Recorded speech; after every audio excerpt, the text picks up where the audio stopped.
Welcome to Fear Spiral. The forest did not appear threatening when Ethan and Claire first stepped past the broken wooden sign that leaned against the mossy earth. The fading letters once spelled out Whispering Pines Nature Reserve, but time and rot had eaten away most of the paint. What remained looked like ghostly scratches on old timber, almost as if the forest itself had clawed the warning into it. Ethan adjusted the straps of his worn backpack and forced a smile toward Claire. See, nothing scary, just trees. You'll be fine. Claire frowned, brushing a strand of auburn hair behind her ear.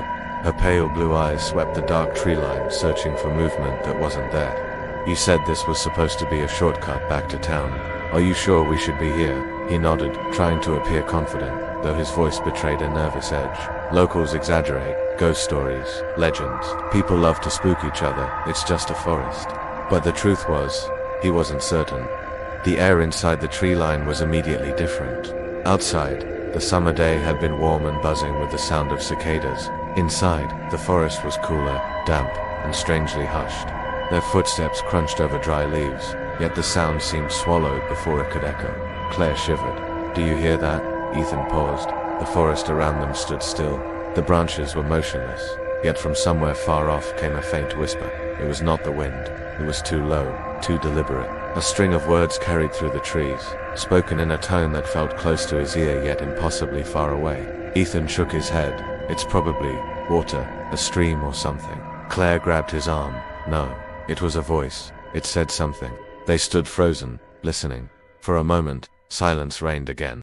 Then it came, faint, hollow, like air leaking from a broken pipe. Ethan, his name. Ethan's chest tightened. He forced a laugh, though his throat was dry.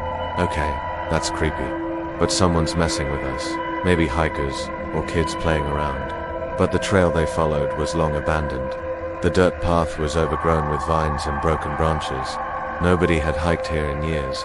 After nearly an hour of walking, they should have reached the other side of the forest. Instead, when Ethan pushed aside a thick curtain of underbrush, he froze.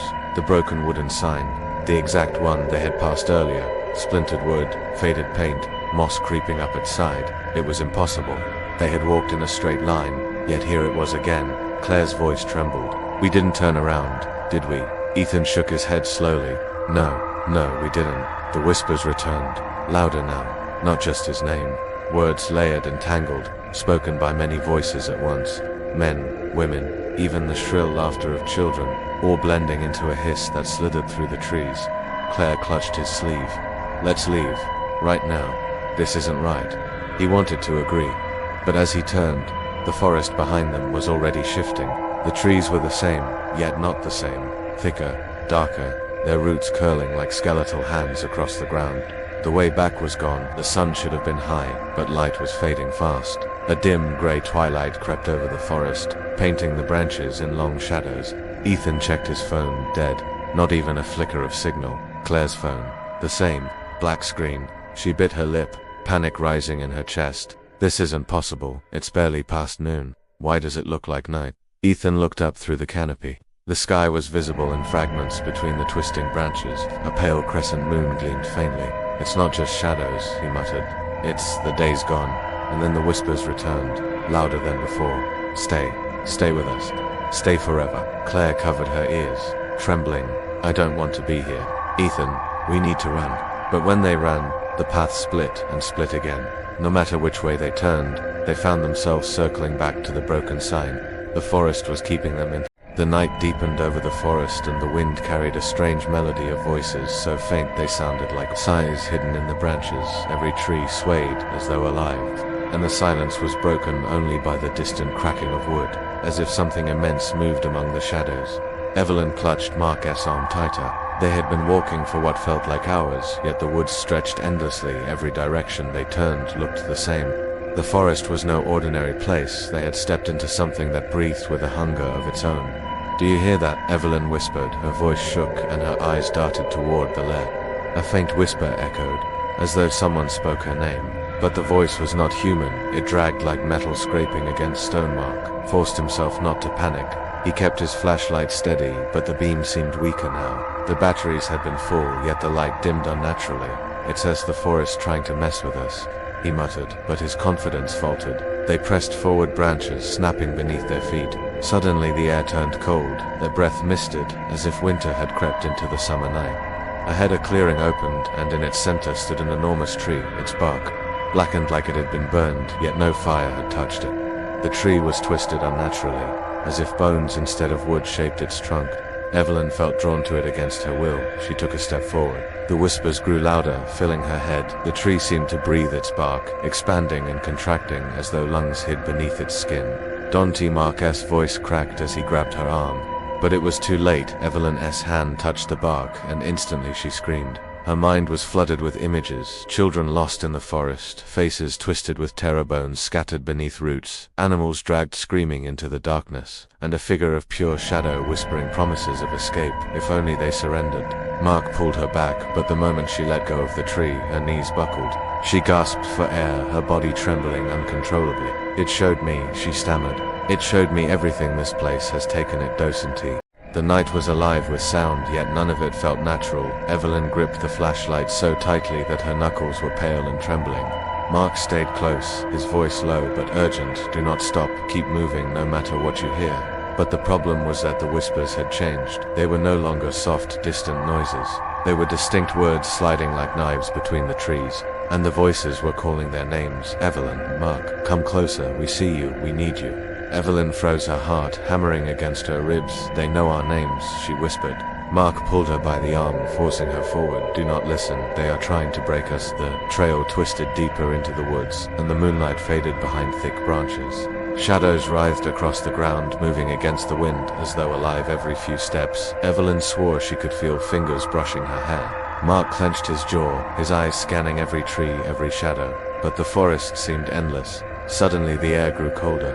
A fog began to seep from the ground, curling around their ankles, climbing higher with every step. It reeked of earth and decay. Then they saw it. A structure loomed between the trees. Not a cabin, not a house. It looked like the ruins of an old chapel, its walls cracked and broken, its roof half gone dark. Ivy strangled the stone, and at the entrance burned to faint blue flames, hovering without wood, without smoke. Evelyn gasped, "Mark, we should not go in there." But Mark shook his head. "It might be the only way out. Maybe there are signs or old paths marked inside." The whispers grew louder as they neared the chapel. They were chanting now, endless words in a language neither of them recognized. Every syllable crawled across their skin like insects. Evelyn grabbed Mark's arm. "I cannot do this. We have to turn back." Mark pulled her closer. "If we turn back, we die out here. At least in there we might find answers." They crossed the threshold, and instantly the world shifted. The sound of the forest vanished. Silence pressed against their ears, so heavy it hurt. The ruined chapel was lit only by the pale flames outside. Inside, the air was thick with dust, and a smell of rot. Wooden pews lay shattered across the floor. At the far end, where the altar should have been, there stood a massive black tree growing straight through the stone floor, its trunk split with deep gashes that pulsed faintly as though alive. Evelyn stumbled back. "That is not a tree. That thing is breathing." Mark swallowed his fear, but could not deny it. The bark rose and fell like lungs, the gashes leaking dark sap that dripped like blood. Then the voices came again, not from the forest, not from the air, but from inside their heads. "One must stay, one must feed the roots only, then the other will leave." Evelyn clutched her head, screaming. "Get out of my mind, get out," Mark staggered, gripping the side of a broken pew. The whispers grew into a roar. Images flooded their vision of bones tangled in roots, skulls half buried in soil, faces stretched in eternal silent screams. The truth struck them at once. This forest lived because it fed every person that entered, was never meant to leave unless a sacrifice was made. Mark's voice shook. "They want one of us, Evelyn. They will not let both of us go." Tears filled her eyes. "No, we came together, we leave together." But the black tree groaned, splitting wider. Its roots slithered across the floor toward them, slick and sharp like claws. The choice was no longer theirs. Mark grabbed Evelyn, shoving her toward the broken door. "Run, Evelyn, I will hold them off," Evelyn screamed. "No, do not you dare." But already the roots wrapped around his legs, dragging him closer to the monstrous tree. Mark fought with everything he had, shoving a broken piece of pew into the roots, slicing them apart. But more came. Evelyn turned back, desperate, refusing to abandon him. That was when the tree spoke directly to her. Its voice was not a whisper, not a roar. It was 1,000 voices layered together, each soaked in pain and hunger. "Choose, Evelyn, choose, or both of you will belong to us." The night felt endless and suffocating. Maya and Ethan pressed their backs against the moss-covered stones of the ruined cabin. listening to the forest breathe. Each gust of wind carried faint whispers that sounded almost human, though warped and broken. The voices never spoke in full sentences, only fragments, like echoes of pain that had been trapped for centuries. Maya clutched Ethan's hand tightly. "It's getting closer," she whispered, her voice trembling. The sound of crunching leaves grew heavier outside. Not footsteps, exactly more like dragging. Something was moving around the cabin, circling them. The stench of rot seeped in through the broken window frame. Ethan's chest tightened as he remembered the shadow they had seen earlier. Tall, disjointed, with limbs too long to be human. Suddenly, the whispers changed. They weren't random anymore. They were calling their names. Maya, Ethan, both froze, their hearts hammering in unison. "That's impossible," Maya muttered, her voice nearly breaking. "How do they know our names?" Before Ethan could answer, a loud bang echoed across the cabin. The door trembled violently, as if something was ramming into it. Dust fell from the rafters, and the wooden boards groaned. Ethan grabbed a broken piece of metal from the floor, rusted, but sharp enough to use as a weapon. The banging stopped. Silence pressed in, heavy and unnatural. Then came laughter, childlike, hollow, as though it was being played on a broken radio. Maya covered her ears, but the sound seemed to vibrate inside her skull. She stumbled back, almost collapsing, and pointed toward the far corner of the cabin. There, in the dim moonlight filtering through the cracks, stood a figure. It was a little girl, or at least, something that wore the shape of a little girl. Her skin was gray, stretched tight over sharp bones. Her eyes glowed faintly, like dying embers. She tilted her head, watching them. When she spoke, her voice carried the same whispering tone that had haunted them all night. "Why are you here?" she asked, her lips barely moving. Ethan tried to speak, but his throat was dry. Maya managed a weak answer. We're lost." The girl blinked slowly, then smiled. The smile stretched too far, splitting her face unnaturally wide. "No one leaves the forest," she whispered, and then the shadows behind her began to move. Dozens of shapes peeled away from the darkness, grotesque figures with hollow faces, their bodies twisted like branches. They crawled along the floor and walls, moving closer. Ethan pulled Maya toward the back of the cabin. "There's a way out, we'll make one if we have to." He kicked at the rotting boards, splintering them open. Cold night air rushed in, carrying the damp scent of earth and decay. Without looking back, he and Maya scrambled through the gap, falling into the mud outside. The whispers followed, louder now, echoing from the trees themselves. The forest seemed alive, bending toward them, closing in.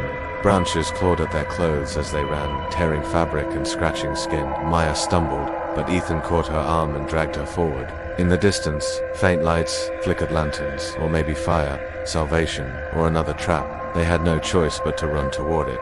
As they reached the clearing, they froze. The lights came from old lanterns hanging on rusted hooks, forming a circle around what looked like an altar of stones. And at the center, something massive crouched. Its back was hunched, its shoulders rising higher than any human's. When it turned, its eyes burned with a pale yellow glow. The whispers went silent. The forest hushed, as if holding its breath. The creature spoke in a voice that seemed to come from everywhere at once. "You should not have come here."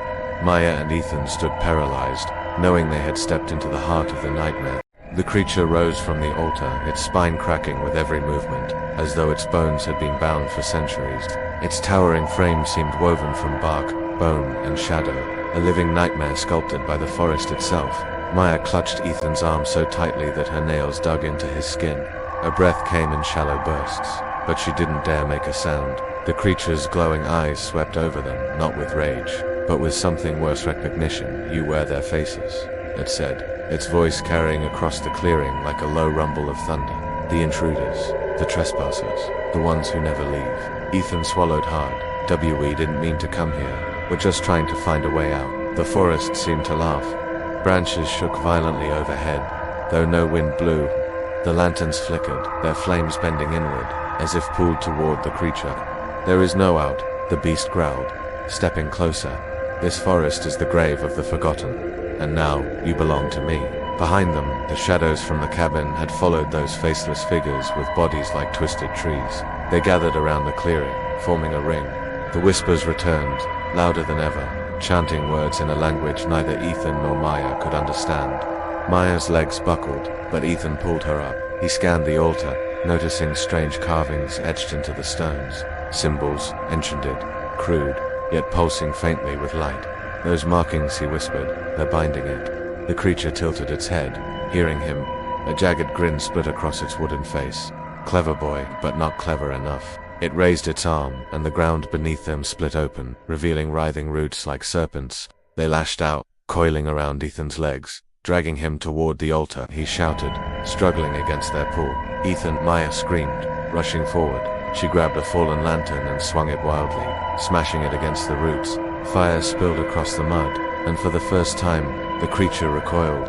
Its roar shook the trees, scattering crows into the night sky. Maya's eyes widened. Fire, it fears, fire. The chanting shadows faltered, their whispers breaking into shrieks. Ethan yanked himself free and stumbled to his feet, his chest heaving. Together, he and Maya grabbed the remaining lanterns, smashing them against the stones until flames licked across the altar. The carvings glowed brighter, reacting to the fire. The forest howled in agony, every tree groaning as if alive. The creature staggered, its form flickering between flesh and shadow. You cannot destroy me, it bellowed. I am the hollow, I am every soul that fed this forest. I am eternal. But Maya stood her ground, clutching a burning branch like a weapon, then will burn eternity itself. She thrust the flame into the altar's center. The carvings erupted in blinding light. The shadows screamed, collapsing into the earth. The creature roared one last time, its body splintering into ash and smoke before vanishing into the night. The forest fell silent, the lanterns guttered out, and for the first time since they'd entered, the air was still. Ethan and Maya collapsed to the ground, exhausted, their faces illuminated only by the faint moonlight. The altar was nothing more than broken stones now, cold and lifeless. Ethan exhaled shakily. Did we kill it? Maya didn't answer right away. She stared at the trees, which now stood quietly, motionless. But deep in the silence, she thought she heard something faint, like a whisper. She looked at Ethan with pale eyes. I don't think it's over. Far off in the distance, beyond the tree line, a lantern flickered back to life, and the forest breathed again. Ethan and Maya staggered through the forest, their bodies battered and clothes torn. The altar lay in ruins behind them, but neither dared to look back. The night felt quieter, emptier, yet the weight of unseen eyes lingered. We need to keep moving, Ethan said, clutching Maya's hand. There has to be a road, a village, something. Maya nodded weakly, but every step felt heavier. The deeper they went, the more the trees began to look the same. Twisted trunks, claw-like branches, the same shadows falling across their path. Hours passed, or maybe minutes. Time seemed broken here. Then, up ahead, Ethan froze. A cabin, the same cabin. Its windows glowed faintly, and the door was slightly open, creaking in the windless night. No, Maya whispered, her voice cracking. No, we burned it. We destroyed it. Ethan's face drained of color. This can't be real. We left it behind. The whispers returned, faint at first, like sighs carried on the wind. But then they grew louder, mocking, chanting, circling them. The forest was alive again. Maya clutched Ethan's arm, trembling. It didn't die. We didn't kill it. We set it free. The ground quaked beneath their feet, and lanterns flickered to life around the clearing, one by one, casting their pale yellow glow. Shadows slithered across the trees, forming shapes, faces they had seen before, faces of those who had vanished in the hollow long ago. And then they saw it. The creature, or something worse. Taller, darker, no longer bound to the altar. It stepped from the trees with glowing eyes, its wooden grin wider than ever. Its voice rumbled like the earth itself. You broke the seal, it said. You shattered the chains. And now, the forest breathes through me once more. Ethan pulled Maya back. Run. But when they turned, the path was gone.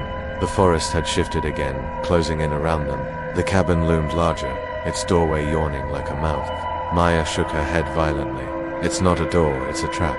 The whispers roared, the shadows lunged, and the ground split open beneath them. Roots coiled around their legs, dragging them toward the cabin. Ethan screamed, trying to pull Maya free, but the forest was stronger. The last thing they saw was the creature standing at the threshold, waiting for them, its glowing eyes fixed on their faces. Welcome home, it whispered. The door slammed shut. The forest went silent.